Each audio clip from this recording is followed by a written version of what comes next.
Muy buenas tardes, Pensar es clave, viernes 21 de julio. Hoy día tenemos en el estudio, este estudio de Campus Creativo, el estudio de radio de Campus Creativo de la Universidad Andrés Bello, recibe a un historiador bien alucinante, lo voy a decir con mis palabras, Gabriel Salazar, que además está editando 3 libros, de los que vamos a hoy día a comentar 2. El primero de ellos es Voces Profundas, las compañeras y compañeros de Villa Grimaldi, volumen 2 de Ediciones LOM, y luego este libro, La historia desde abajo y desde adentro, que es un título sugerente, de la editorial Taurus. Taurus. Exactamente. A ver, Gabriel, primero, muchísimas gracias por haber aceptado la invitación. Yo sé que usted debe estar muy ocupado entre tantos lanzamientos. ¿Ah? A ver, sí. ¿por dónde partimos? Primero, estos 2 libros fueron escritos en distintos momentos. Así es. Ya. Construyamos un contexto de cada uno de estos textos. Bueno, yo creo que ambos libros tienen que ver con el hecho de que la disciplina que uno practica, en este caso la historia, tiene que adaptarse a la sociedad en que estamos viviendo, en este caso la sociedad chilena, y en el momento histórico por la cual atraviesa esta sociedad, ¿no?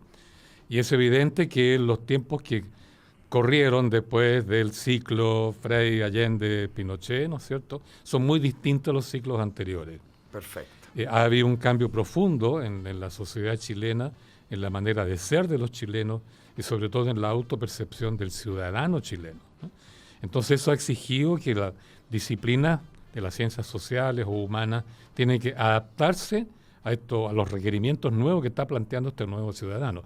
Y por eso que esta es una historia que, por un lado, habla de los testimonios de los que pasamos, yo me incluyo, por este centro de tortura que fue Villa Grimaldi. Y que de alguna manera, perdona que te interrumpa, claro, que de alguna manera este libro, Voces Profundas, por eso mira, qué bueno que me resultó de carambola, porque era exactamente lo que yo quería decir, que este libro, Voces Profundas, en rigor no es otra cosa que una historia desde adentro. Exactamente, y desde abajo. Y desde abajo, por supuesto. Claro. A ver, entonces, perdona haberte interrumpido porque me interesa mucho el hilo que tú estás llevando. Dale, claro, sigue. Claro, entonces este libro, Voces Profundas, está basado en los testimonios que entregaron todos los prisioneros políticos que pasamos por allí.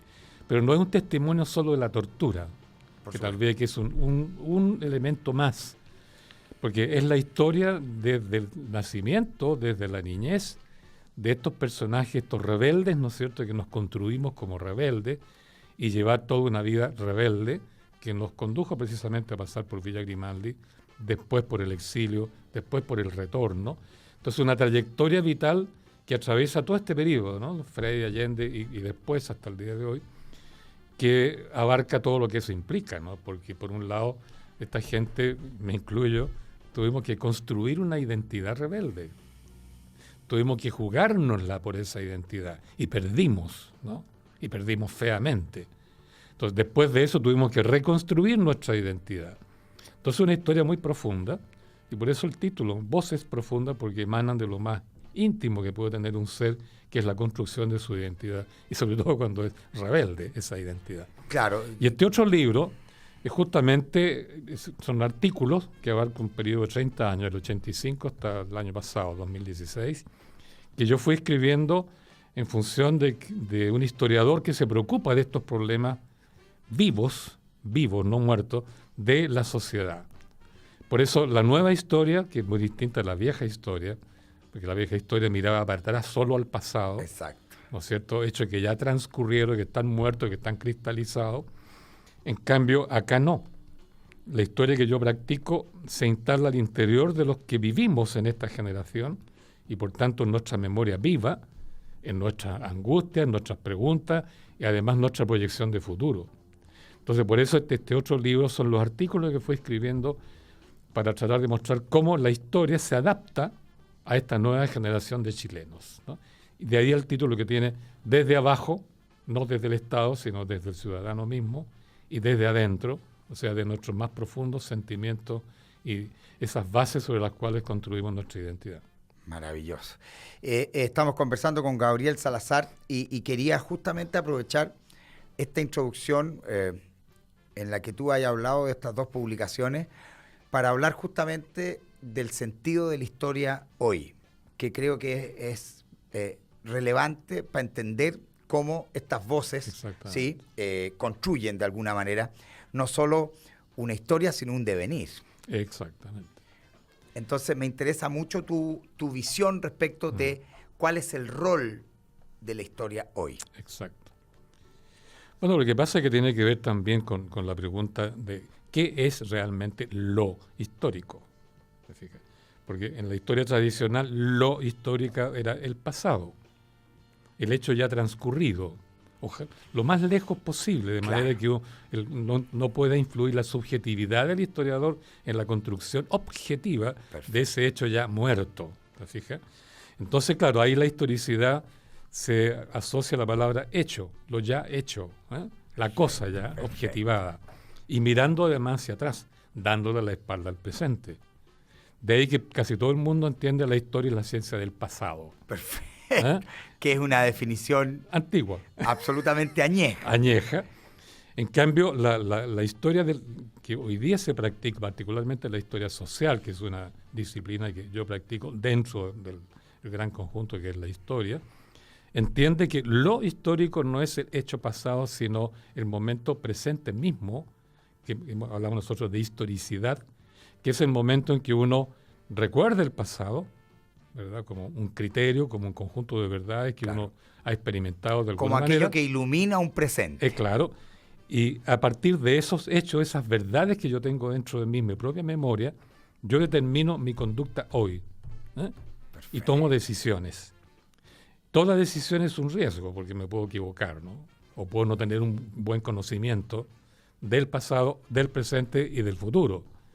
Por eso es que la historicidad en sí misma es un riesgo muy grande. Es un movimiento, es un transcurrir, no es un hecho muerto. Es un presente vivo. Y por eso es que el historiador actual no solo va a estar mirando al pasado, yendo al Archivo Nacional para documentarse con, qué sé yo, con textos muy viejos y del Estado, porque en el Archivo Nacional hay puros documentos del Estado, no hay documentos de nosotros, ¿verdad? Claro. Gente viva. Entonces, el historiador que se quedaba solo con eso, quedaba mirando para atrás, quedaba aislado del presente y aislado de la vida. Porque en el fondo estaba hablando con documentos viejos para reconstruir estáticamente un pasado, ¿no? En cambio, los nuevos historiadores que nos formamos en la época del régimen militar, cuando nos echaron de la universidad, yo mismo me echaron de la universidad el mismo año 73, estaba en la Católica y en la Chile me echaron de las dos, ¿no? Entonces, en los años 80, los historiadores no trabajamos en la universidad, trabajamos en las ONGs o en la vicaría, en las instituciones de la iglesia, y trabajar directamente con la memoria viva de la gente. Perfecto. No con documentos viejos del siglo no sé cuántito y del Estado y en el archivo. Entonces, por eso es que comenzamos a trabajar con la memoria viva de la gente, con sus recuerdos, pero además con sus problemas presentes, sus angustias presentes, y cómo ellos en esos periodos, los años 80, querían reconstituir su vida y su futuro. Fíjate que, Gabriel, te estoy escuchando, insisto, estamos conversando con Gabriel Salazar, y quiero hacerte una pregunta, en realidad comentario, pero pregunta antes que otra cosa.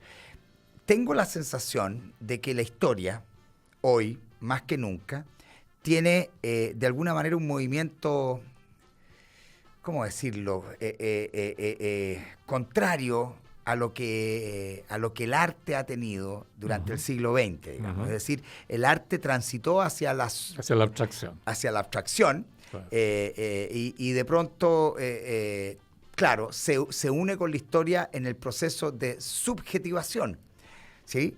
Y la historia parece que también se libera por supuesto, de la supuesta objetividad, ya acepta la subjetivación de esa historia. Mira, a ver, quiero que tirarte esas cosas sueltas. Sí, Y quiero que me las vayas de alguna manera tú transformando en un texto más coherente. Claro. Porque el mayor problema, supongo, que tenemos en Chile, sobre todo, es que creemos que la historia es una suerte de arqueología del pasado, ¿no? Sí. En condiciones que no entendemos que, por de pronto, la construcción del patrimonio es un asunto absolutamente vivo, ¿cierto? El futuro se construye fundamentalmente con una mirada respecto de un problema histórico desde el presente. Entonces, ¿cómo se maneja ese vínculo de la historia con el arte? Que de alguna manera hay una tensión que las separa y una tensión que las une. Exactamente. Muy buena tu alcance. Yo diría, fíjate, tratando de resumir, que hay millones de ideas dando vueltas. No, por supuesto. Y mi pregunta sí. Es pésima, porque es una especie de pregunta-comentario, por eso te decía. Yo creo que la evolución del arte ha sido muy, muy importante, porque por un lado ha sido, como dices tú, subjetivación, para desprenderse de la pura realidad objetiva, ¿no es cierto?, del arte realista, qué sé yo, tipo Bravo, por decir algo, de los pintores chilenos. Representativo por excelencia. Representativo por excelencia, objetivista por excelencia, qué sé yo. Pero al hacer eso, fragmentó la realidad. Perfecto. Optó por la fragmentación ad infinitum. Exactamente. Y con una realidad fragmentada tú puedes armar cualquier cosa. Construir cualquier cosa. Y tener por resultado una sociedad líquida. Exacto, como dice por ahí este señor Baumer. Exacto. Entonces, claro, el arte por eso llegó a la abstracción sobre la base de fragmentar la realidad. Perfecto. Y la subjetividad se libera, o sea, la subjetividad se libera y al liberarse se fragmenta.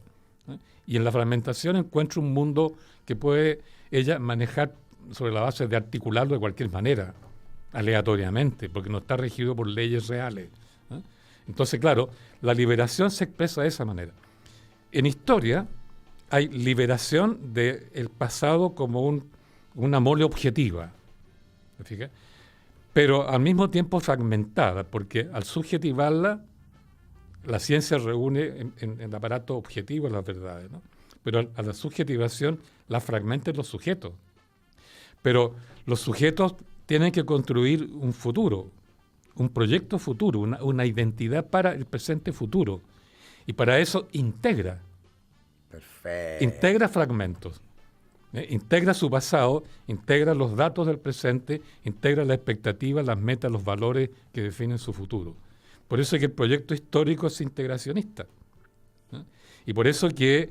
Qué buena explicación. Claro, ahí uno entiende por qué el fenómeno del arte hoy día de suyo tiene algo segregador en esa multiplicidad de miradas. Exactamente. Y la historia tiene, la historia contemporánea, de suyo tiene en su proyecto integración por excelencia. Y una diferencia muy importante, porque el arte que se libera disgregando la realidad y lanzando al sujeto a todas las, digamos, articulaciones que puedan ocurrírsele, ¿no es cierto?, elimina un factor muy importante en la historia, que es el sentido de las cosas, el sentido de la acción, el sentido de la vida, tener una meta, tener un objetivo.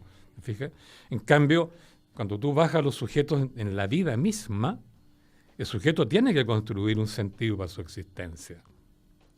El sentido, una meta, un objetivo.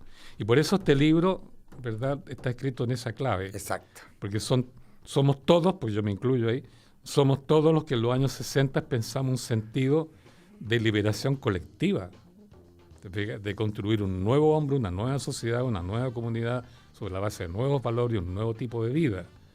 Pero para eso tuvimos que hacernos rebeldes frente al sistema existente que estaba fracasando y haciendo agua por todas partes, ¿no? Entonces, por un lado, destruir el sistema, amenazando al sistema y arriesgando que el sistema nos dé un guascazo como sabe darlo, ¿no? Pero por otro lado, nosotros, ¿cómo nos integramos para hacer esta tarea? Pues entre todos nosotros, solidaridad, asociatividad, comunidad, cooperatividad, amor, cariño, ¿no? Por eso el rebelde tiene esta doble dimensión, el rebelde frente al sistema, pero no puede ser verdaderamente rebelde si no junta la fuerza social necesaria para cambiar el sistema. Y para construir fuerza social tienes que practicar camaradería, compañerismo, solidaridad, comunitariedad, una fuerza mística por ese lado. Y eso es lo que hace lindo la rebeldía.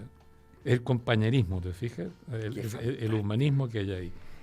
Entonces, por eso este libro habla de eso, cómo se fue construyendo el rebelde en esa doble dimensión, como crítico del sistema que amenaza el sistema y como un hombre que a través del cariño, el amor, la camaradería, quiere construir la fuerza social para construir un nuevo sistema. Claro, eso que aparentemente suena contradictorio es absolutamente consistente. Claro. Entonces, por eso es que tú construyes subjetivamente y colectivamente la generación del 60, un norte de vida, un sentido a tu existencia, una identidad que camina por un camino, una gran alameda, digámoslo así, ¿no?, de la historia, que va a alguna parte.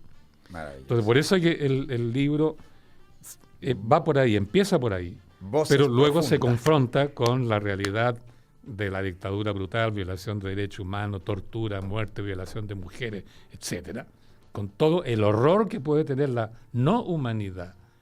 Y ese es el choque que afecta a esta generación. Entonces, el gran problema de fondo es que nos derrotaron, nos barrieron por el suelo, nos echaron del país, nos mandaron al exilio. Tuvimos que adaptarnos a una sociedad distinta, donde nuestros valores no tenían de manera alguna de implementarse, y volvemos y nos cambiaron la sociedad.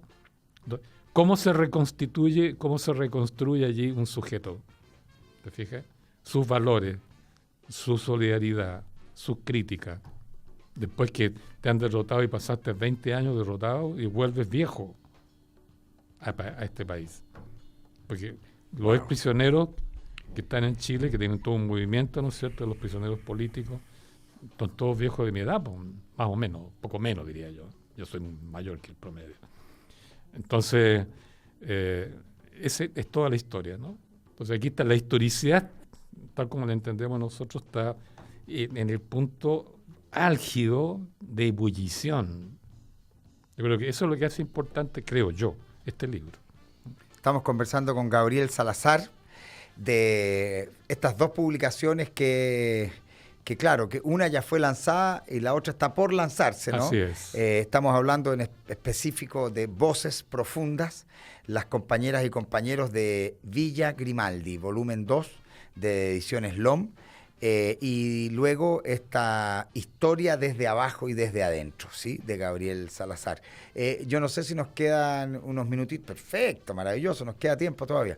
Quiero, fíjate que tomando eso que estaba ahí tú hablando, Gabriel, recién, quiero poner una semillita también en la conversación y que tiene que ver con algo. ¿Tú crees que este proceso del que tú me estabas hablando tiene que ver con, de alguna manera, el coletazo que hoy día efectivamente estamos, entre comillas, viviendo? Es decir, este proceso de degradación simbólica absolutamente profunda del sistema, en donde, claro, la gente ve la primera capa y dice, la gente ya no cree en los políticos, la gente ya no cree en las instituciones, la gente ya no cree en la iglesia. Yo le digo, momentito, eso es lo que está en la superficie. Esto es muchísimo más profundo, es un proceso de degradación simbólica profundísimo, en donde los signos perdieron valor fundamentalmente a partir de alguna manera, de una debacle, ¿sí? Bueno, no me quiero yo extender, no quiero yo ser me interesa escucharte a ti, pero ¿qué opinas? ¿Existe un vínculo entre ese proceso de degradación simbólico? No hay duda. Pero yo creo que es otra lectura. Ya. Porque aquí la lectura está desde el interior del sujeto, o sea, perfecto, desde abajo y desde dentro. Perfecto. Ahora, si lo miramos un poquito más objetivamente, ¿no?, como fenómeno. Claro. El análisis tendría que ser distinto. Entonces, por ejemplo, va a ser lo más corto posible. No, por favor. Si aquí lo que tenemos es tiempo, Gabriel. Esa es la maravilla. Antes del 73, entre 1938 y 1973, la otra democracia, todos los chilenos, de una u otra manera, comenzamos a esperar que el Estado iba a resolver nuestros problemas. Perfecto. ¿No es cierto? Y por eso que desarrollamos toda una enorme capacidad y habilidad para pedir pliego de petición, y si no me responde positivamente al pliego de petición, protesta. Entonces nos especializamos como ciudadanos, como sujetos sociales, a pedir, protestar, frente a este gran demiurgo este gran papá, o esta gran nodriza, como dicen algunos, llamado claro, Estado. Llamado Estado, sistema político, que nos iba a resolver estos problemas. Por eso en ese periodo nosotros creíamos profundamente en los políticos. Creíamos en Frei, creímos hasta en Alessandri, Jorge Alessandri, creímos en Allende, creíamos en los partidos políticos, éramos casi fanáticos por los partidos políticos. Claro. Ellos nos iban a resolver. Entonces, actuábamos como si tuviéramos un gran papá, un gran Estado patriarcal, ¿te fijas? Que nos resolvía todo.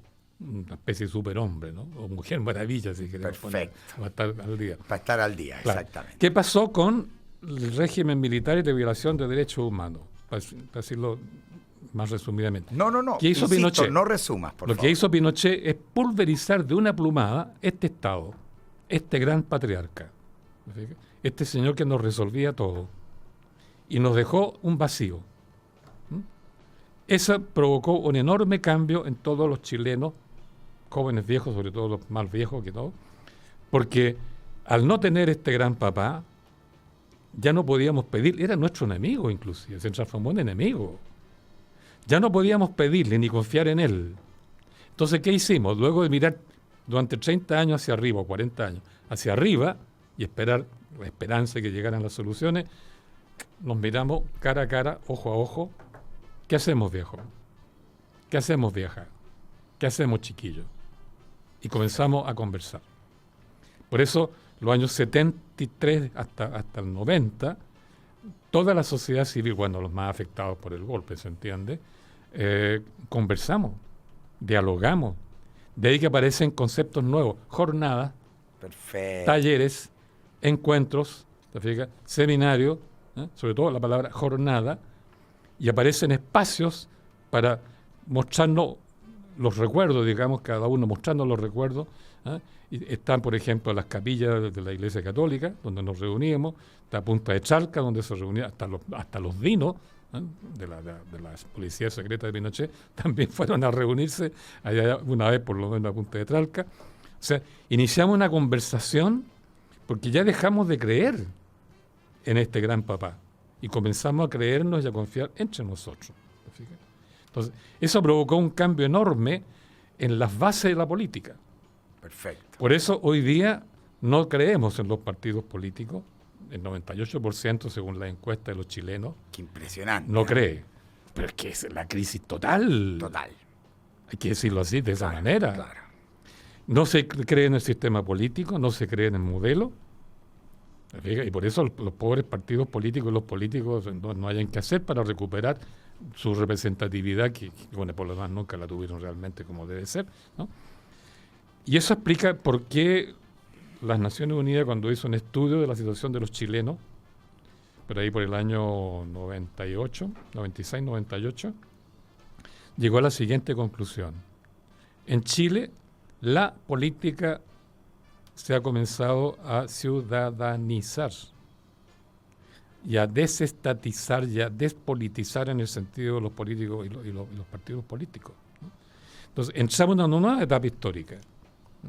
Por eso que la mayoría de los que nos formamos en los 60 y peleamos y nos derrotaron en esa lógica de nuestro partido, nuestro líder, nuestra ideología, nuestra verdad, ¿te fijas?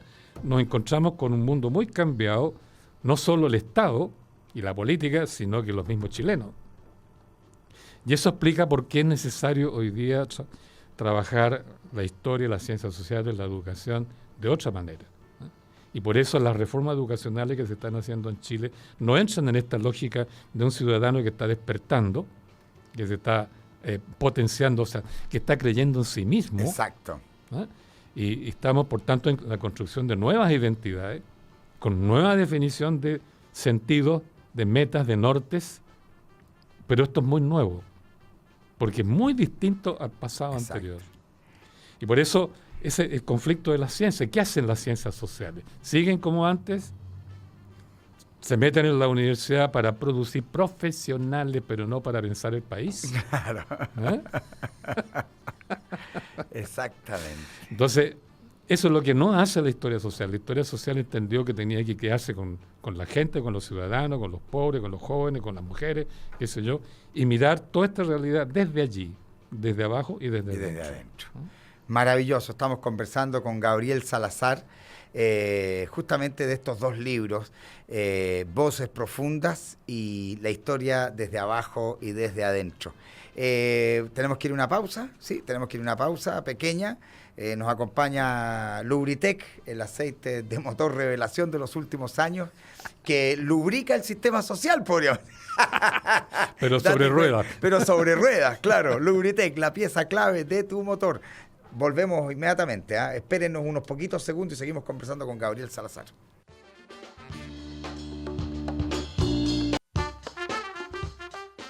Estamos de vuelta en este Pensar es Clave de viernes 21 de julio, conversando con Gabriel Salazar, una oportunidad extraordinaria respecto de dos de sus libros recién lanzados, Voces Profundas, Las compañeras y compañeros de Villa Grimaldi, volumen 2 de Ediciones LOM, y La Historia desde abajo y desde adentro. Gabriel, estábamos hablando antes de la pausa de esta situación. Yo no quiero ponerle el epíteto de crisis. Muere el Estado, ¿cierto? De pronto aparece entonces una suerte de simulacro, ¿no? Es una suerte de democracia ficticia o democracia nostálgica, incluso una imagen de un sistema que ya no existe. ¿Estaremos viviendo lo que te decía yo, como lo habría dicho Baudrillard, la era del simulacro? Por lo tanto, ¿llegó la era del simulacro? Sí. Bueno, se puede decir así, como lo dice Baudrillard, que usa, recordemos que él cree que la metáfora puede entenderse como un juicio objetivo. Exactamente. Es maravilloso eso. Claro.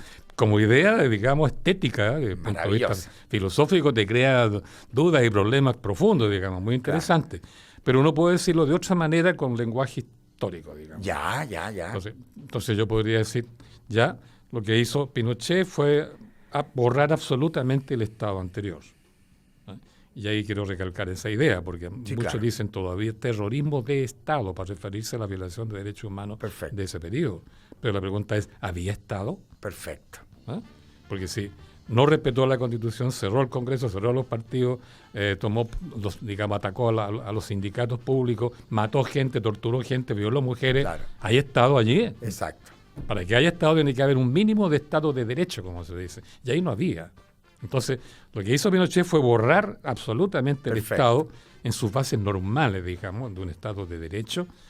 Y sobre ese vacío, porque esa es la operación de fondo que aquí se quería hacer. Por eso Chile fue un laboratorio a nivel mundial, un experimento a nivel mundial. Aquí tenía que construirse un Estado liberal químicamente puro, perfecto. Además, no deja de ser insólito, por decirlo menos, que justamente Chile estaba haciendo un laboratorio también en el periodo de Salvador Allende. Exactamente. También donde el mundo entero tenía puestos los ojos en Chile en esta llamada tercera vía, ¿sí? ¿Te acuerdas? En la Guerra Fría, en esta tensión entre Estados Unidos y Rusia, y de pronto aparece, ¿cierto?, esta tercera vía, esta posibilidad de abrir una nueva manera, ¿sí? Y de pronto eso es cortado abruptamente el 11 de septiembre del 73 y aparece este otro experimento.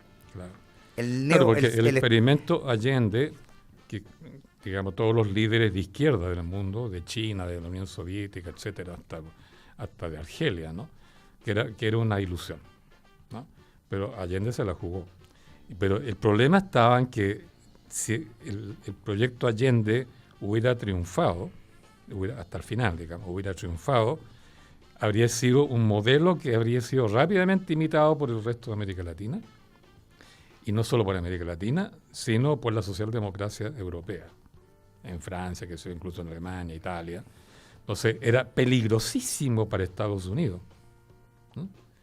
El peligro, de acuerdo a los documentos del Pentágono y de la CIA que fueron desclasificados en la época de Clinton y después, ahí queda clarito que el peligro para Estados Unidos no provenía ni del Partido Comunista, no provenía de la Unión Soviética en sí misma, menos del MIR, yo militaba en el MIR, ¿no?, sino Allende. Porque si Allende triunfaba con su proyecto, se le corría a toda América Latina en esa dirección, la socialdemocracia europea, y quedaba perfectamente aislado. ¿no? Mucho más de lo que es hoy día con el nuevo presidente que tiene, ¿no? Entonces, había que destruir ese proyecto. Pero no solo Allende, porque Allende de un papirotazo todo lo eliminaba, como de hecho ocurrió, ¿no? Sino que el pueblo chileno creyera en ese proyecto. Claro. Había una política. Había que eliminar la fe. La fe y a la gente que activaba esa fe. Perfecto. Los activistas de esa fuerte, fe. Eso explica por qué el golpe militar en Chile no fue un golpe gorila. Ni fue un golpe militar típicamente chileno, porque los golpes militares chilenos siempre han sido muy torpes, muy mal planificados. Con todo respeto por los militares, pero los golpes que ellos dieron por iniciativa propia, bueno, basta ver lo que pasó con el tancazo, cómo mataron al general Schneider, si hablamos de otros golpecitos anteriores, lo mismo, ¿eh? Entonces, no, aquí había que hacer un golpe militar para eliminar las raíces del proyecto Allende. ¡Wow! ¿Fíjate? O sea, era un proceso de fumigación. Claro, y eliminar la cultura política que se había enquistado y sobre todo eliminar a la juventud que podía defender eso con su vida. La generación joven del 60. Eso puede explicar por qué la represión y la violación de derechos humanos fue dirigida fundamentalmente a la gente joven y los partidos jóvenes. El Movimiento Izquierda Revolucionaria, el MAPO, por ese lado, algunos socialistas. El MIR. Y el MIR, sobre todo el MIR, ¿no? Entonces, y de ahí que no solo los tomaron presos, no solo los mataron, los torturaron, sino que los que quedaron libres los expulsaron. Porque el nuestro no fue un exilio opcional. Salimos libres y comenzamos hostigando por las calles, ¿eh? A mucha gente los tomamos presos de nuevo, a otros los seguían los autos por las calles, les metieron miedo, ¡pum!, los obligaron a irse. Entonces, toda una generación política que pudo haber peleado contra el nuevo modelo y haber luchado en pro del viejo sistema fue eliminada. Y eso está aquí en este Eso libro. Está en Voces Profundas. Claro. Compañeros y compañeras de está clarito ahí. Ya, eso está explicitado en Voces Profundas. Entonces, la cuestión es que había que construir ellos tenían un nuevo modelo de Estado neoliberal. De acuerdo a la teoría más pura, Chicago Boys, exacto. Hayek, Milton Friedman, qué sé yo, y compañía. Y había que borrar eso e instalar algo nuevo. Entonces había que meter una nueva cultura. Exacto. Inocular de alguna manera nuevos deseos. Claro. Y la nueva cultura política no podía ser inoculada por seducción porque nadie iba a creer, pero sí a través del mercado y el consumo. ¡Wow!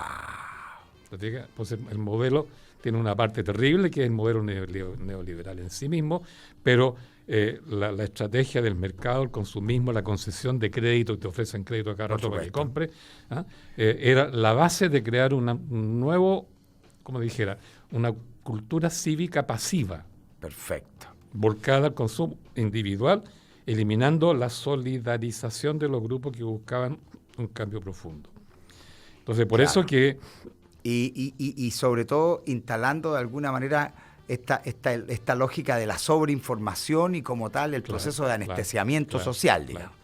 Porque tú ves que la capacidad de seducción de los políticos neoliberales, sean de derecha realmente de centro, es ninguna. Claro, nadie les cree. Es virtualmente nula. Nadie les cree. Y los que de alguna manera por un momento entusiasmaron, después los votan lastimosamente. ¿Ah? Tenemos casos, mejor ni lo nombro, pero cabe imaginarlo, ¿no? Y está pasando con los mismos líderes alternativos de izquierda que jugaron a las elecciones. ¿Dónde está Manfred McNeff? Claro. ¿Dónde está Sara Larraín? Muleán, Jorge Arrate, ¿te fijas? Uno tras otro, el MEO, inclusive, están desgastados, ¿no? Claro. Y ya no juegan ningún rol significativo, no entusiasman, no mistifican a la gente, ¿no? Entonces, los políticos con el discurso neoliberal y con el discurso, podríamos decir, que quiere reforma, pero sin cambiar el modelo, ¿no? Los reformistas, no encandilan, no seducen. No se cree en ellos. Entonces la gente se está creyendo a sí misma. El problema es que se nos olvidó que los ciudadanos podemos entendernos, desarrollar nuestra soberanía convocar por nosotros mismos una asamblea constituyente y darle al país la constitución que realmente queremos nosotros, deliberando en libertad, ¿no? Eso no lo sabemos hacer, porque se nos olvidó cuando lo hicimos, pasó mucho tiempo atrás. Y nadie nos enseña eso, se olvida, la historia social sí lo cuenta, ¿no? Porque nadie nos enseña a ser soberanos, nadie nos enseña a construir Estado, Claro. nadie nos enseña a ser una asamblea constituyente. ¿Te fijas? Entonces, por eso estamos trancados, estamos aprendiendo lentamente un camino político diferente. Y claro, toda esta política que perdió credibilidad, que perdió legitimidad, que perdió representatividad, sigue, pero como una inercia, como dicen en una película, hombre muerto caminando. Dead Man Walking. Extraordinario, estamos conversando con Gabriel Salazar.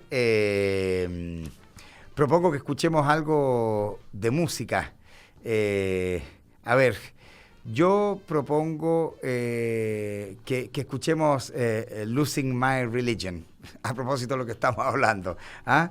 Este grupo que se llama REM, Rapid Eye Movement. O sea, ese momento en que estamos durmiendo profundamente y estamos moviendo los ojos así. Bueno, eso es lo que se llama Rapid Eye Movement.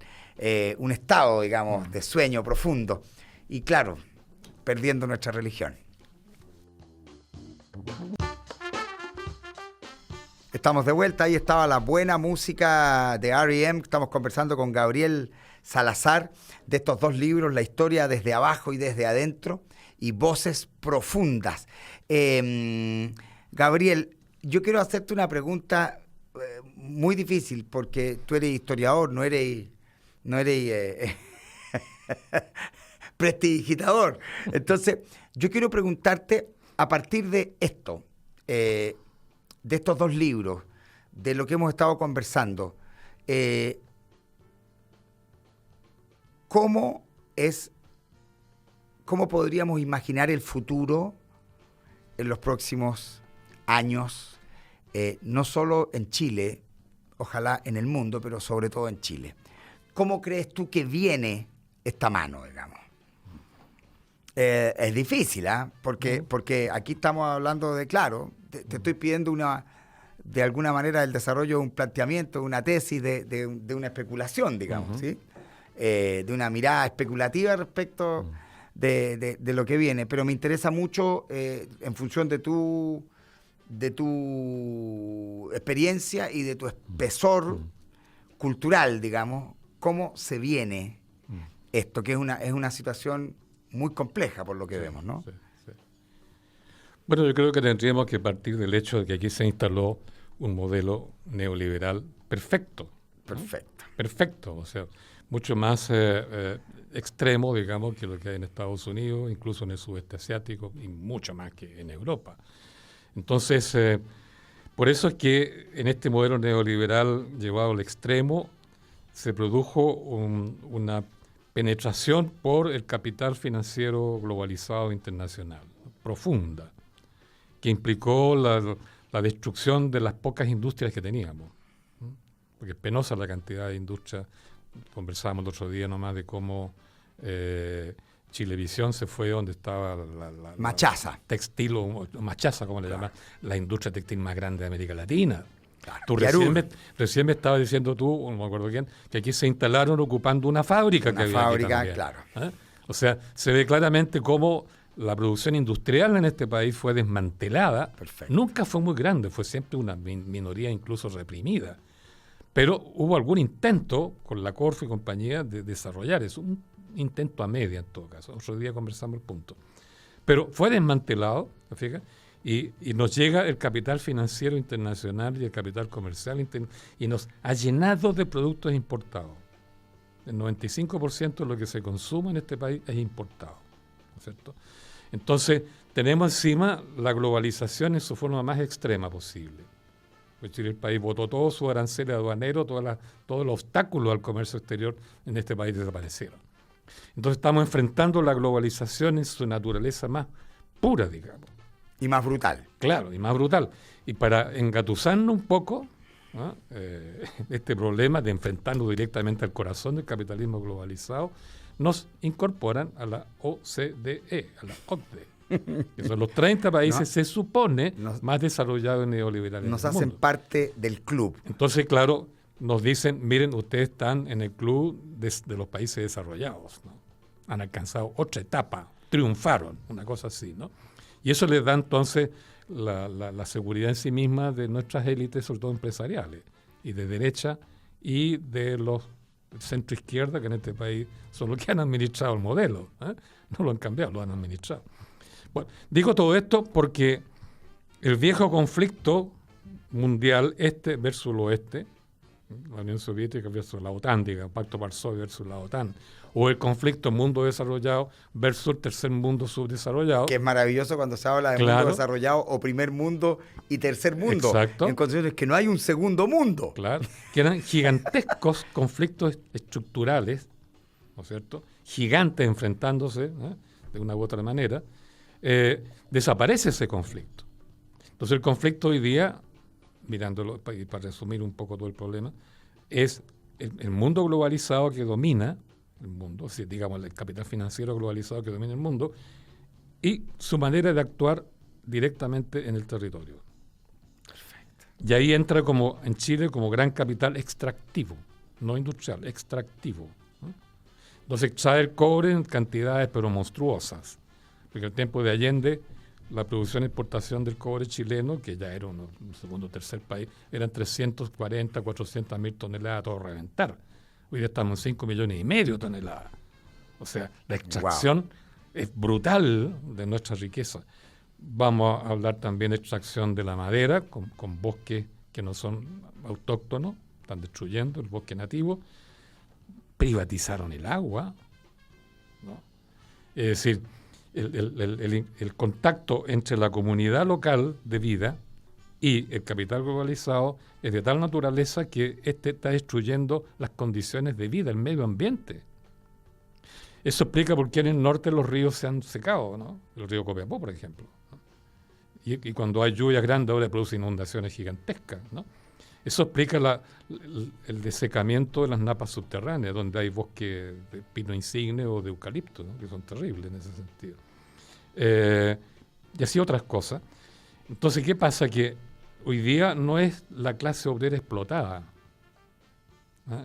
La que es la víctima del nuevo tipo de organización que tenemos. Es la comunidad local, en sus condiciones de vida, ¿eh? Es lo que le pasó a Freirina con el olor a chancho. Es lo que le pasó en Punta Arenas, ¿no es cierto?, cuando le privatizaron el gas y le subieron el precio. Es lo que pasó en Aysén, que le iban a construir gigantescas centrales hidroeléctricas y que iban a afectar totalmente el paisaje, que es la esencia de esa zona. Es lo que pasó con el bosque nativo y los mapuches, ¿no? Etcétera, etcétera. Entonces, las comunidades locales han visto cómo este modelo está destruyendo sus condiciones de vida, está afectando a sus niños, está desecando el agua, desaparece el bosque, ¿eh?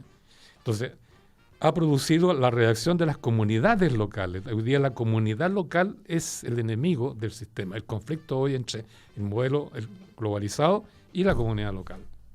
Y tú lo ves en Chile, ¿no? Cómo la comunidad freirina derrotó a un gigante AgroSuper, que es la productora de chancho más grande del mundo, según se pretendía. Cómo en Magallanes derrotaron a una gran Placasco, ¿no? Para defender la INAP. Cómo en Aysén sacaron de encima un gigantesco proyecto internacional, ¿no? Cómo Chiloé, ¿no es cierto?, se ha puesto en 2 o 3 patitas para luchar contra el centralismo de Santiago. Cómo la gente ahí, ¿cómo se llaman? Pelambres, ¿no? Está a punto de mandar cambiar a Luxi y compañía con sus enormes, digamos, centrales de acopio que tiene. Entonces, estamos viendo que en el futuro, frente a un sistema que se globalizó de esa manera y que actúa sobre la vida de esa manera, la comunidad defiende su vida, pero como comunidad. Perfecto. Y el acento se pone entonces precisamente en los derechos de la comunidad para defender los servicios públicos que le dan la vida y le aseguran la vida. El agua, el transporte, la electricidad, el teléfono, la educación, la salud, los llamados servicios básicos. Los servicios públicos básicos. Entonces, por eso las comunidades están planteando que ellas deben controlar todos los servicios públicos que garantizan su existencia y su vida, ¿no? Y por eso en Calama hace tiempo que están pensando, debajo de nuestro pueblo, nuestra comunidad, está la riqueza más grande de Chile. Y este es el pueblo más pobre de Chile. ¿Por qué? La pregunta es, ¿la soberanía del subsuelo a quién pertenece? En el pasado los españoles dijeron, el rey de España dijo, el subsuelo pertenece a Dios y Dios se lo entrega al rey y el rey lo administra. Pero no es propiedad del rey tampoco, ni es propiedad de nadie, ¿eh? La soberanía se hace cargo del subsuelo. Bueno, no está el rey de España. ¿A quién le corresponde la soberanía del subsuelo en Chile? ¿El Estado? Que, como sabemos, cómo se ha elegido, quiénes lo gobiernan, cómo lo manejan, o la comunidad local que vive en ese territorio. Entonces, largo explicar, pero en el pasado el rey de España garantizó a las comunidades locales el control de su subsuelo y obligó a los empresarios que explotaban el subsuelo a pagarle un salario, no solo al trabajador individual, sino a la comunidad. ¡Wow! ¿Eh? Para su desarrollo. Entonces hoy día se está descubriendo eso y eso va a tener que seguir desarrollándose porque no queda otro camino que defender la vida, pues, maestro. Perfecto. Y las condiciones de vida en comunidad. Y claro, el tema es que las grandes ciudades no constituyen comunidad, pero todas las comunidades intermedias sí. Yo estuve el miércoles, por ejemplo, ahí en Rengo, por razones de un taller educativo que había, pero 400 personas, ¿no? Todas preocupadas del tema educativo, de sus hijos, cómo tienen que educarse sus hijos, porque están siendo educados los hijos según Finlandia, el modelo finlandés, y no según Rengo, ¿no? Claro. Entonces, por eso es que yo veo a futuro el renacer de las comunidades en función de asegurar la vida.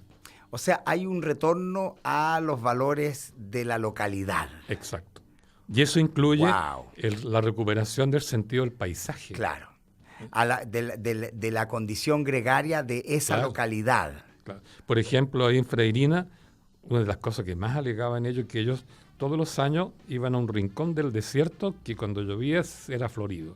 Entonces celebraban todas sus fiestas ahí, en ese rincón. Y llegó AgroSuper, compró 70.000 hectáreas y se apropió ese territorio y lo llenó de chancherías, digamos. Entonces, eso les dolía en el alma. Claro. Porque es una tradición, te fijas, es una fiesta, es cariño entre ellos, es la comunidad, ¿no? Entonces, se está aprendiendo a valorar el paisaje, el territorio, los árboles, Perfecto. los animales, el agua, ¿no? Y que fíjate que cuando tú dices todo eso, no puedo dejar de pensar en la cosmovisión del pueblo mapuche. Y el Exacto. valor que tiene la Exactamente. cosmovisión del pueblo mapuche en ese nuevo relato, ¿cierto? Claro. De alguna manera, o en ese relato de la nueva sociedad. Exacto, que incluye la naturaleza. Maravilloso.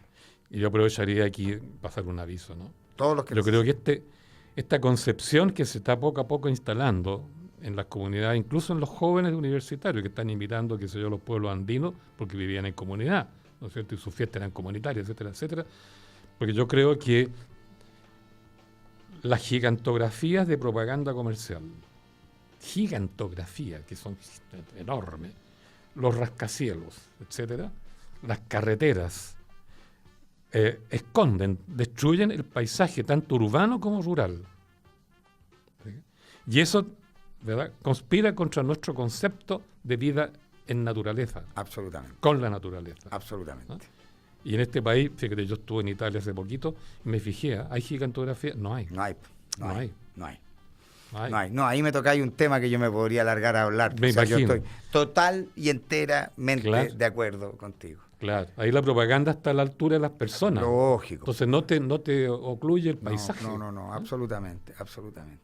Gabriel, ha sido un lujo para mí, de verdad. Siempre es un lujo escucharte, tener la oportunidad de conversar contigo. Voces Profundas de Gabriel Salazar, este libro, y la historia desde abajo y desde arriba, otro libro de Gabriel Salazar. No se los pueden perder. Maravilloso. Muchísimas gracias, Gabriel. Le damos las gracias a Lubritec por habernos acompañado, a hacer posible que estemos conversando aquí una hora. Este aceite que cambió para siempre la vida de los motores, Lubritec, la pieza clave de tu motor. Chiquillos, recuerden todos los días a las 19 horas en La Clave 92.9, pensar es clave. Bueno, y no es por devolverte el piropo, ¿verdad? También ha sido un placer participar en una buena entrevista con un buen entrevistador. Hasta estaría dispuesto a aplaudir a Lubritec. Muchas gracias, te pasaste, Gabriel. Muchísimas gracias. Buenas tardes. Chau, chau.